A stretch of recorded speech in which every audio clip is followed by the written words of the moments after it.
Hello knitters, here's a look at our upcoming design called Antique Flora. I just wanted to give you a quick little overview of how we're going to be doing the marled colorwork fade, just to give you a bit of inspiration for stash diving.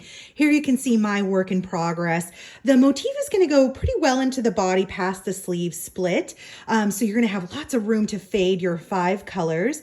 Of course, you could use fewer than 5 colors or more than 5 colors. For example, as you can see here, the first color isn't going to be using very much yardage at all. So if you'd like to use maybe some scrap yarn for your first color, that would be a good color for that for stash diving purposes. We do recommend 5 colors for the fade. It looks really cool. Let me walk you through how the marled colorwork works. So you can see our main color is just a single strand of DK, and then our contrast color here is marled sock yarn. Marling means just holding 2 different strands of yarn together. Here we're using 2 different colors held together to create this really cool, gentle fade. You'll have to take my word for it. It's going to end in this really beautiful aqua. Let me show you my skeins here that I'm working with. Here's my fade. So something to keep in mind when you're stash diving, you can see this has a lot of the similar color yellow kind of running through to the very end here. So when you're stash diving, kind of think of, a speckle that kind of carries it through. That way, as you're marling and carrying your yarn, it kind of slowly fades from one color to the next. So the way we achieve this kind of look with our fade here is to do thus. So we're going to hold these 2 colors together. Then for the next color, we're going to hold just this color by itself, holding 2 strands together always. And then for the next color, we're going to hold these 2 together, then just this doubled, then these 2 together, then just this double, then these 2 together, then and so on and so forth.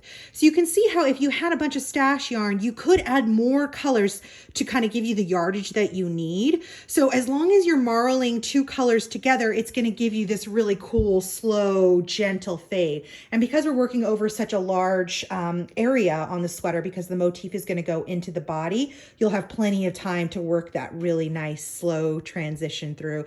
It's going to give you this really beautiful, just slowly, gentle, nice kind of like gradient.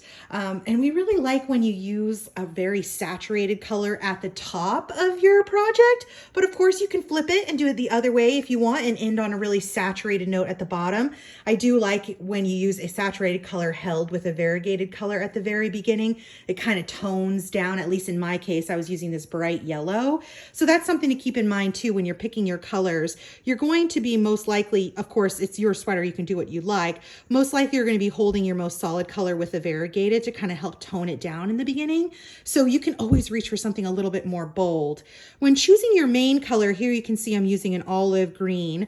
Something to keep in mind is just to make sure the contrast is very strong between all the colors in your fade. As you can see, this color contrasts nicely with everything and then also complements the green tones in my beautiful yellow to turquoise fade here. So I hope that gives you a little bit of inspiration for stash diving for this test. We're so excited for this project. Isn't it cool? Again, it's called Antique Flora. Just wait till you get to the bottom here. This is my favorite part of the motif is here. We have a little swatch chart for you, so you can definitely start swatching and messing around with your different fades and kind of experimenting with combining different colors. But yeah, so we're just so excited for this project, and we hope to see you in the test knit. Happy knitting.